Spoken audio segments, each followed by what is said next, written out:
something. I guess I'll do breaking because Yes. I mean, I know it was supposed to be like a trivia question or whatever, but Amanda said that there's like lines from a poem of mine in one of her songs, and she would give a prize or something to whoever could guess it. Well, sorry, I'm gonna bust the surprise. It comes from, I'm such an ass. It comes from this poem called Breaking that I do. Has anybody in the room ever been in love? Whoa! I've never gotten that response anywhere else. I just came from a tour across the country, and nobody else was as happy about love as the artistic showcase. Yes, I've been in love. Of course, I'm in love right now. Wonderful! Congratulations, all of you. Has anybody ever had their hearts broken? Cool. That was a little bit more tame, but I saw some very firm head nods. Like, yeah, motherfucker, I have. Oh man, this poem is Awesome.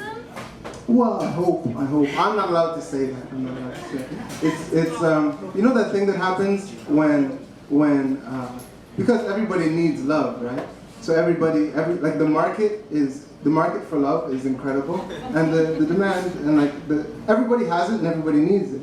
But because we've been so bad about talking about love and communicating through it, sometimes when we offer love to people, they get very, very afraid because the stakes are high. They're like, what? This is exactly what I need all the time, and you're just gonna give it to me like for free, unconditionally? You must be, no, I couldn't, no, get out of here. And so this poem is like that, but more articulate. It's called Breaking. It's also dedicated to the color green, because I think that's the color of the heart chakra. You yogis could tell me better. I think it's the color of the heart chakra. All right, poems, okay. No, I just like to interpret that.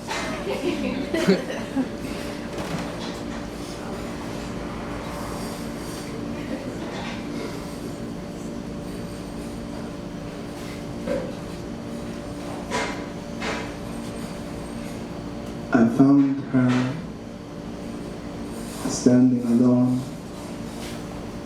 her bare toes digging into the green pelvis, the valley that separated us, her body shrouded in fog.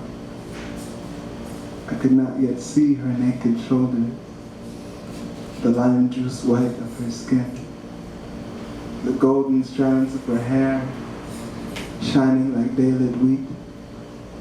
I could scarcely glimpse her from the distance, but her light pierced the veil of mist, stabbed it as if by needlepoint, each white luminous ribbon pulling me nearer to her until finally we were face to face. I said to her, beautiful, strange woman, I want to love you. She looked at me without speaking, placed her palm on my chest, unfurled her rough fingers, searched as if to unlock me, finding no evidence, no testament of damage, no relic of a wound or keepsake of scar. She placed her hand to her own chest before speaking. Look here, at the smarting ring of flesh beneath my left breast. Look lower still at each of my ribbed bones, still wet and dripping from last time my heart burst and spewed blood. What could you know of how to kiss my freckled neck, or tame the violence of my spitting tongue until your own chest is a vat, brimming with thick red water, or until love has made you a madman 1,000 times. Your heart bears the markings of no teeth, no sunken-in tearing nails, no cruel hand or grim lesson. Your heart is still a sweet, wet fruit. What virtue could such an untouched heart conceive? What wisdom could there be in a heart yet unbroken? What could you know of how to love a woman until you have bled like the red-eyed moon? Wow, what are my words but debris the fragments of a broken silence falling into the open bases of your ears. And what is my courage? But the veil of fear broken again and again and again until broken beyond recognition. And what do you know of that mid-September day when my tiny head first broke into light? Do you know they tried to stop me?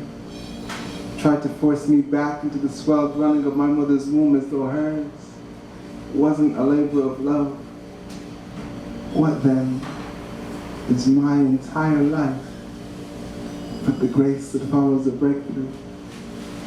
I am but a child of the same thread that makes sunlight break the overcast of clouds, or that makes the joyous break into song and the baby break into laughter. If the only wisdom I need in order to love you is the knowledge of how to break and how to mend and put your undefended heart in the nest of my two hands, and let me show you what it is to break and what it is finally to heal. Thank you.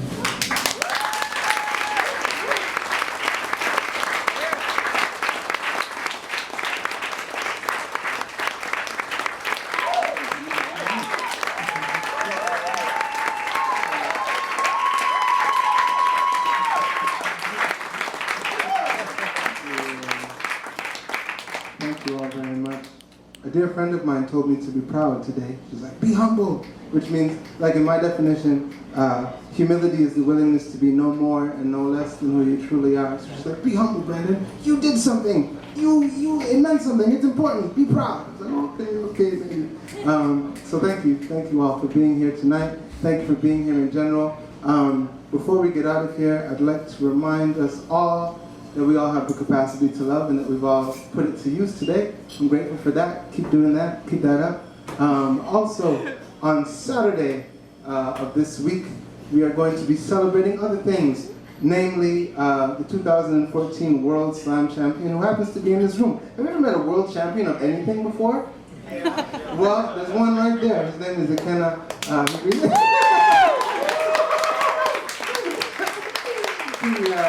He recently won the World Poetry Slam in Paris. And so we're going to celebrate that accomplishment because it deserves celebration. We're going to celebrate at the Mercury Lounge on Saturday at 7 o'clock. So be there or be somewhere else not quite as good as being there at 7. And then, yeah, it'll be great. So that's all I have to say. Thank you all so much. I'd like to thank the volunteers tonight, Adrian, Christina, the sound people again, Press Cafe. Thank you all for coming. The next artistic showcase will either be next month or in mid-August for something called Youth Can Slam, where we're going to do like a young person's version of the artistic showcase, so everybody will be between the ages of 18 and 22, but it'll be incredible as well. That'll happen at Ottawa U. I'll tell you more about it later. If we're not Facebook friends yet, or real friends, I mean both are